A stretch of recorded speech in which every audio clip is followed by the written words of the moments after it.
Continuing on page 49, House Bill 2313, a bill to amend, repeal, and reenact a multitude of sections of the Code of Virginia relating to revenues and appropriations of the Commonwealth.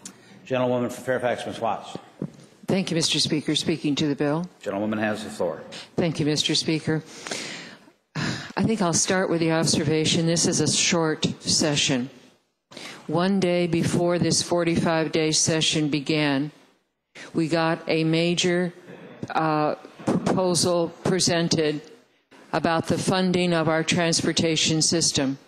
This was after, from my perspective, more than a decade of growing serious neglect of our transportation infrastructure.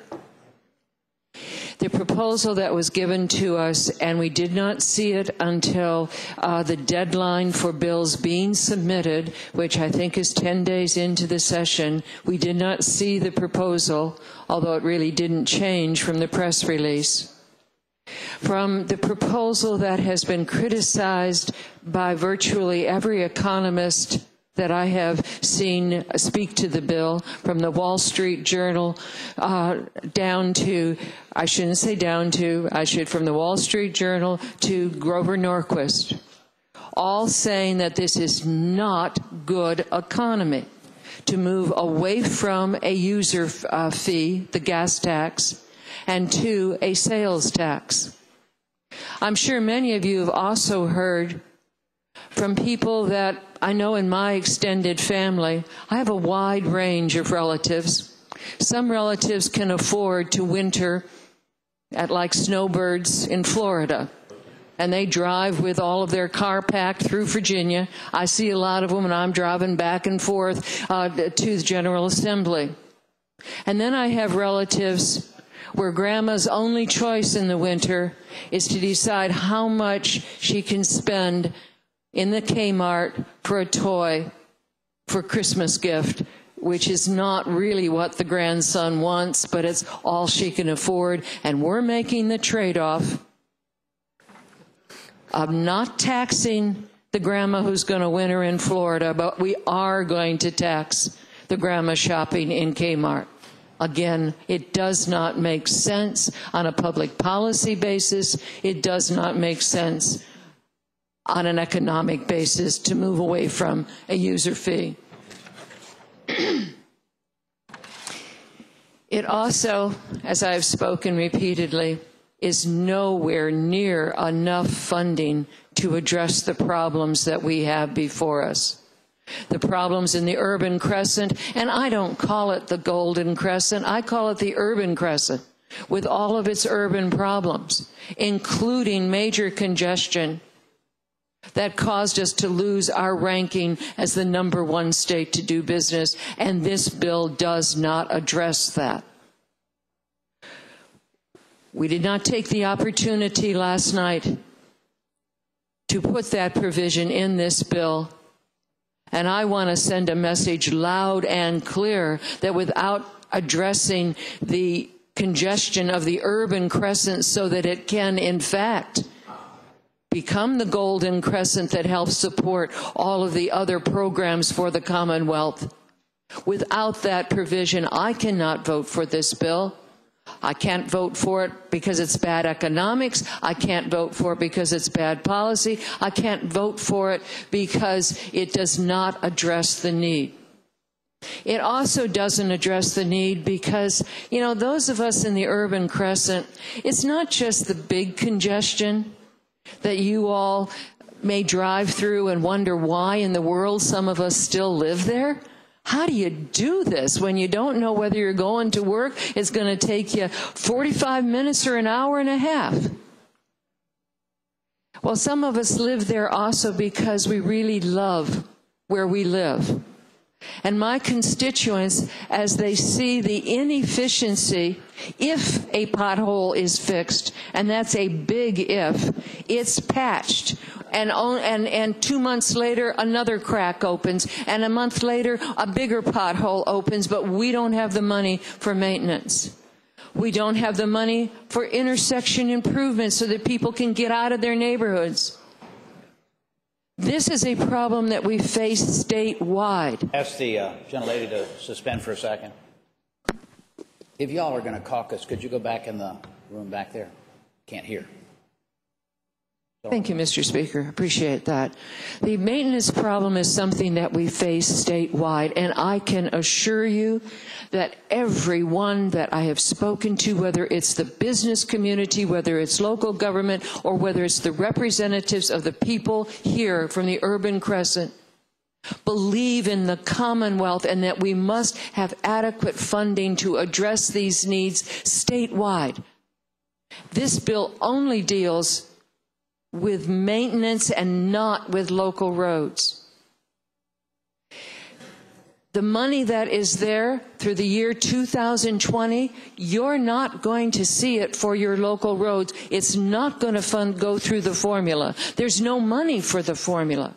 And to the degree that you have seen a promise that, oh, well, this one will be fixed or this one will be fixed, well, you know, I love Pierce's barbecue, but pork barreling is something else. And that's essentially what we've got going on here. We've got earmarks. Bad way to do government business. It's a bad way to construct our to address our transportation needs. Most of these projects take at least 3, 4 to 10 years where you have to go from the preliminary engineering and design work to the environmental impact, to revised engineering, to right-of-way acquisition, and then you're ready to go. That's the kind of orderly business that we ought to be about in providing our transportation needs.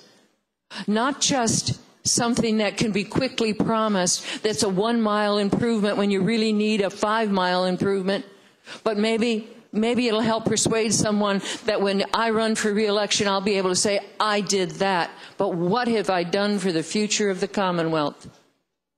I urge you, please, as you look at this bill, to send the strongest possible message that in this short session, this bill falls far short of meeting the needs, and that if we squander the opportunity to use the political will to address the Commonwealth's infrastructure needs that are so critical to our people and to our economy, we will spend another 15, 20 years before the political will again comes to that critical point, and meanwhile, we will have severely injured this Commonwealth's economy and unnecessarily burdened her people rather than the users of our highway system. Thank you.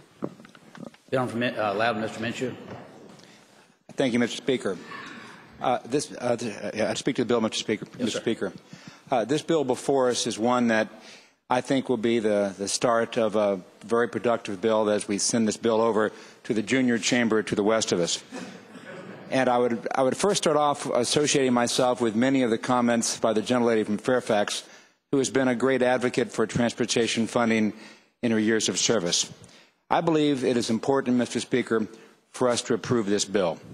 This bill is not perfection. I don't think we'll ever see a perfect transportation bill coming forward.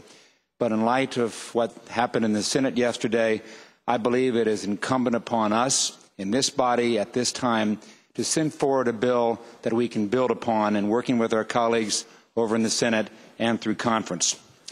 And looking back at this session probably 10 years from now, I'm going to hear the words of my colleague from Stafford County, the gentleman, Mark Dedenhofer, who gave an eloquent speech about 2 weeks ago why it is important for us to get something done this session. And I can't repeat the eloquence of his words, Mr. Speaker, but they bear upon me and impress upon me the importance of sending forward a bill that we can build upon for the good of our constituents and the good of this Commonwealth. I also know, Mr. Speaker, that many of the great ideas put forward by those patrons who had their bills incorporated into this bill are items that can be considered when this bill goes forward into conference. At the risk of citing my friend from Fairfax, Delegate Hugo, we cannot let the perfect be the enemy of the good. Sending forward this bill with the amendments that have been made is a strike for improving our Commonwealth, and I urge approval of this bill. Thank you. The gentleman from Fairfax, Mr. Hugo. Mr. Speaker, speak to the measure. Gentleman has the floor. Mr. Speaker, there is gridlock in Northern Virginia, and there is gridlock in Hampton Roads, and there's gridlock all over, but the gridlock is caused because of gridlock here in the General Assembly. But we have an opportunity today with the bill that the Speaker's brought forward, that the Governor's proposed, to break that gridlock. The gentlelady's proposing a no vote. If you vote no, you're voting no on further transportation discussions this year. You are killing the bill. You are killing the vehicle that's going to provide hundreds of millions of dollars to Northern Virginia, Hampton Roads, South Side, Southwest, every part of the Commonwealth. My friends, we've talked about it extensively. We've talked about it for weeks, days, and months. Today's the day. The time is now. And the vote is green. Vote yes. Vote yes to deliver jobs to your district. Vote yes to deliver economic development to the Commonwealth. Vote yes to improve the quality of life all over Virginia. Thank you, Mr. Speaker. Thank you. Gentleman Prince William, Mr. Torian. Mr. Speaker, I'd like to speak to the bill. Gentleman has the floor. It is very rarely that I take an opportunity to stand on the floor. So I want to address this bill because it's very concerning to me.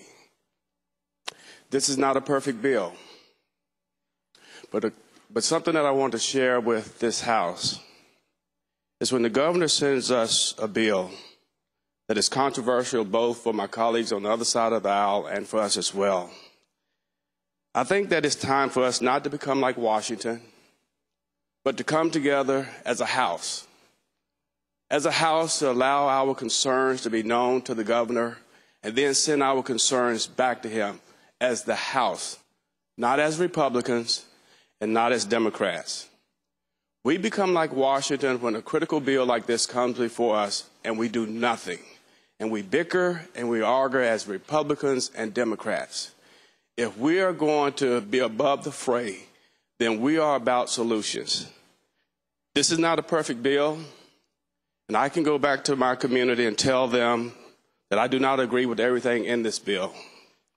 But it is time for us to address transportation in the Commonwealth of Virginia. My colleagues in the Democratic Party may not agree with me, but when this bill comes up for a vote, I'm putting up a green light. And I'm putting up a green light because I want this bill to go into conference, and I want all of our concerns to be heard.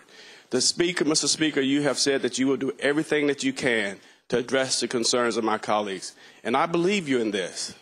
And we must give this bill an opportunity. Therefore, I'm posting a green light. Thank you, Mr. Speaker.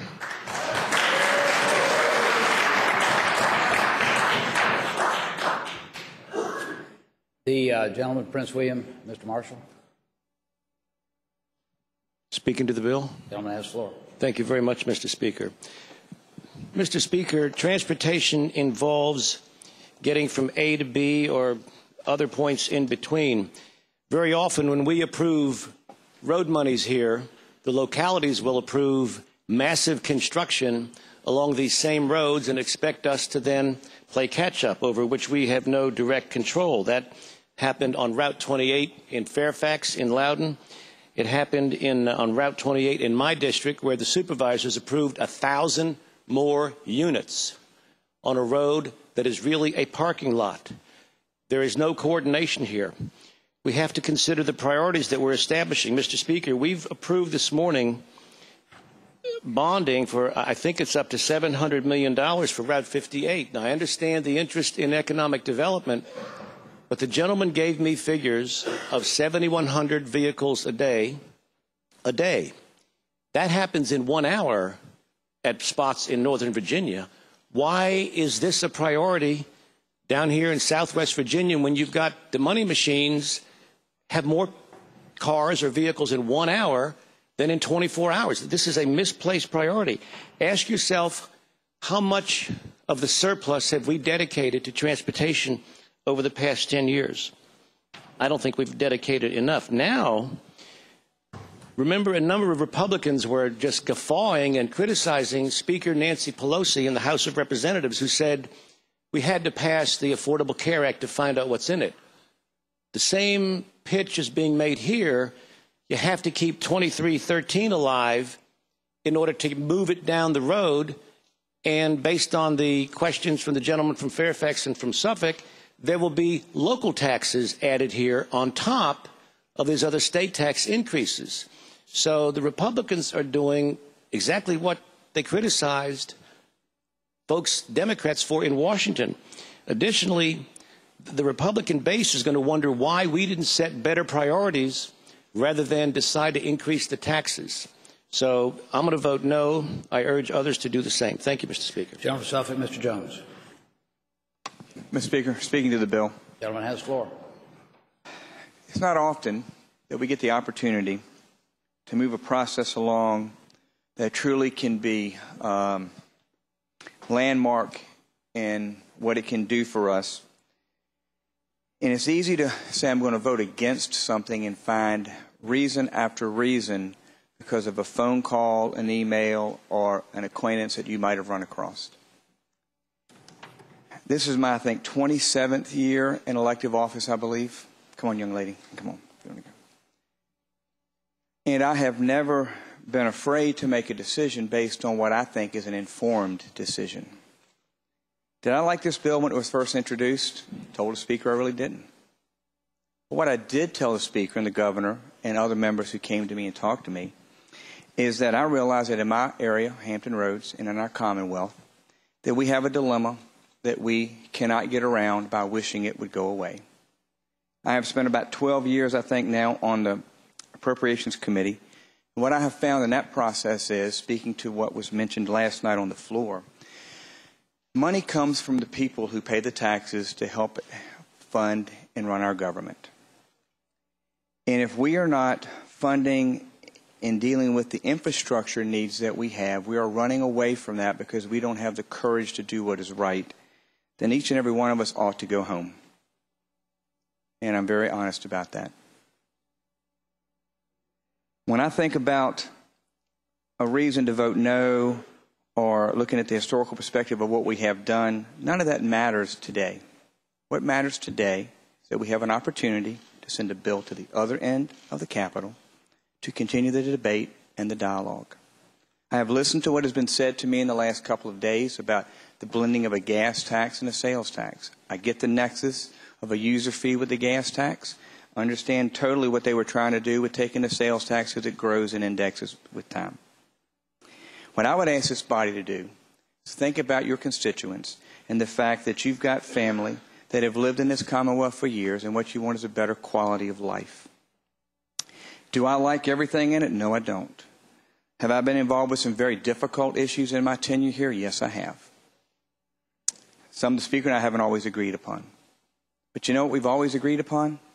Is what is in the best interest of the Commonwealth. And if you do what is right, you can always go home and let your constituents know that you did what?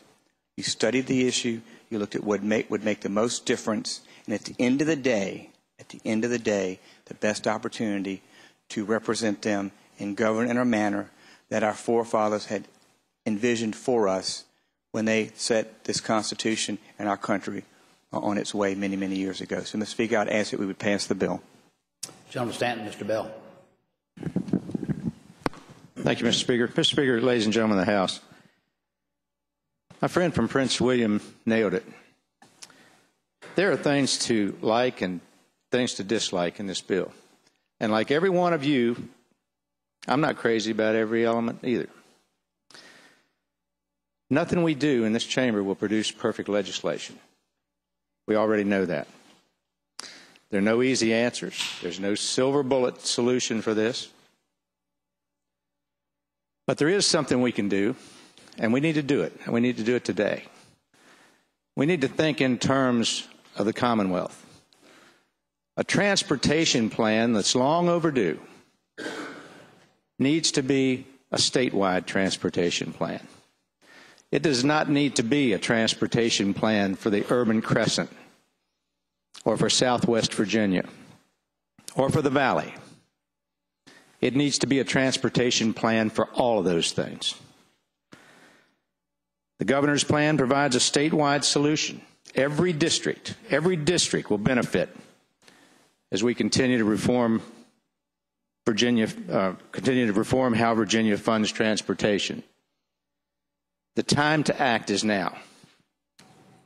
This can's been kicked down the road long enough. I don't know about you. I know that every decision I make here may not be the best one, as hard as I try. But I'd rather act and fail in the act than sit again and do nothing and leave here with no plan. I urge you to vote yes. Next, Mr. Albo. Mr. Speaker, speaking the bill. Gentleman has the floor. Mr. Speaker, members of the House, it takes a lot to get me mad. I think I learned that when I was in college in a fraternity house, and you had people yelling at you all the time, and you have to always, I'm sure in the military is even worse. And got to tell you, I am so darn mad right now after that Route 58 vote, and then after that CTB vote. I am dying in traffic, and you guys don't want to hear it again. You know what the problem is. And we just voted to fund Route 58 for $40 million a year ad infinitum until it's finished. And we just voted on a bill that said, let's not use lines that were drawn in 1930. Let's use lines that might be more relative to the population. And I was so mad that I had my finger on the red button until the gentleman from Prince William stood up. And he's right. He said, let's not be like D.C. I'm going to vote green, and I hope my friends on my side who've been working with me would do the same. But, Mr. Speaker, we must be treated better. We have to be treated better through this process. And I am going to move the ball forward, get this thing into conference, because I want a transportation bill. Thank you. Gentleman staff and Mr. Dudenheffer.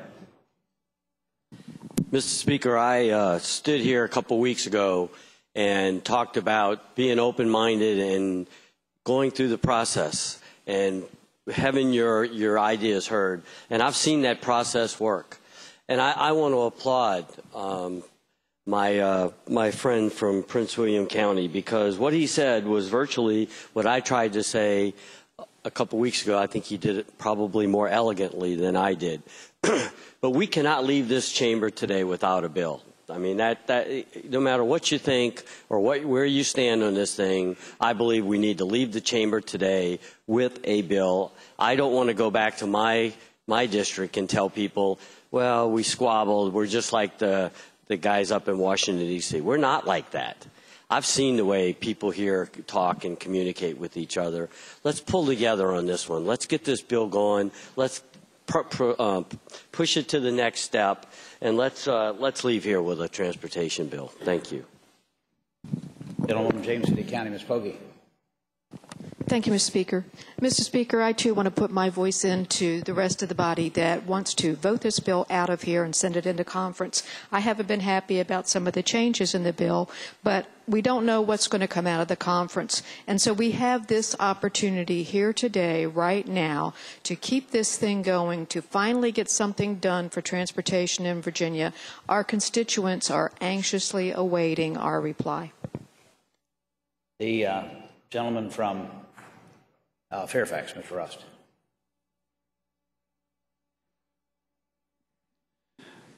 Thank you, Mr. Speaker. Speak to the bill. Gentleman has the floor. I share some of the concerns from the other delegate from Fairfax, Delegate Albo. I was quite upset with some of the things we've done here. I also was upset how the bill came to be. I think that a lot of us were not involved. We saw it for the first time. Well into the process, we didn't like what we saw. We put forth a number of ideas. There was a lot of discussion, but no one seemed to be listening. That came to fruition just a couple of days ago, and I think people are now listening, and I think this bill, while not perfect by any stretch of the imagination, is the only vehicle we have.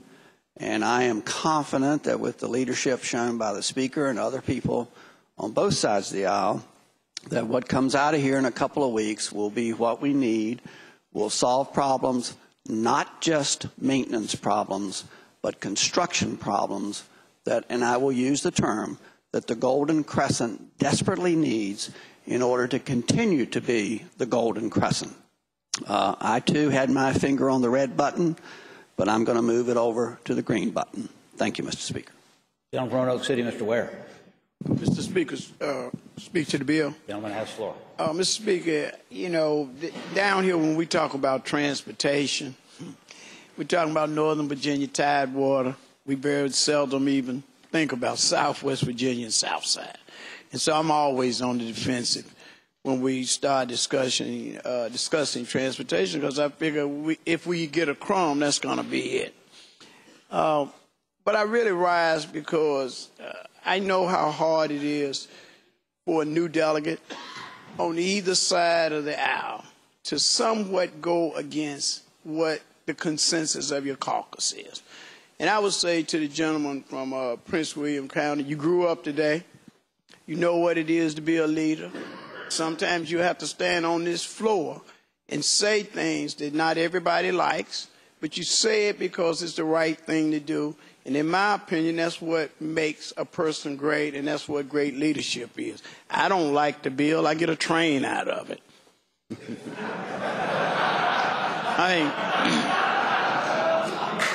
And you know, my people love the fact we're so conditioned to just taking crumbs that the train is a great idea.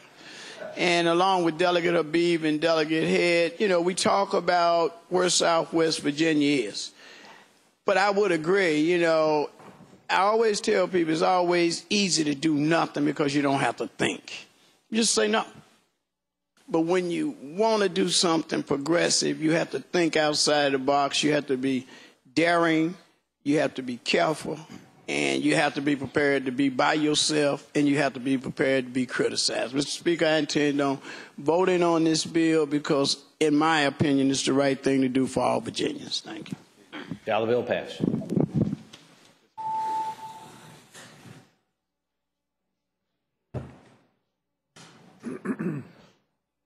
Clerk will close the roll. Ayes 53, noes 46. Ayes 53, noes 46. The bill is passed.